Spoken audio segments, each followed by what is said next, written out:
These kids had no idea what kind of hell was about to be unleashed on them. They're literally marching to hell. It's kind of eerie looking at the men in this picture and realizing that statistically speaking, they most likely never saw 1944. Those sunglasses are privately owned, probably pretty expensive.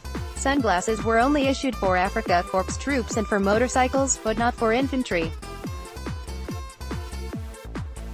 Based on previous battlefield successes, the Germans were expecting fierce fighting, but winning Stalingrad with reasonable losses.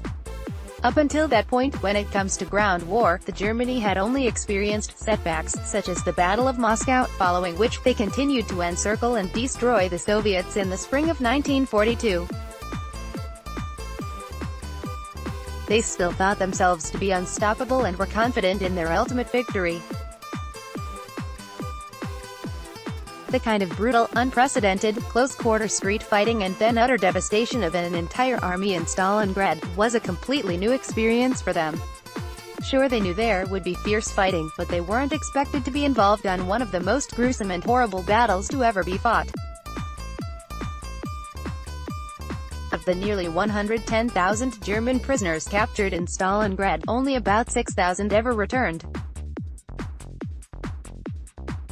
Already weakened by disease, starvation and lack of medical care during the encirclement, they were sent on death marches. 75,000 survivors died within 3 months of capture, to prisoner camps and later to labor camps all over the Soviet Union. Some 35,000 were eventually sent on transports, of which 17,000 did not survive. Most died of wounds, disease, particularly typhus, cold, overwork, mistreatment, and malnutrition.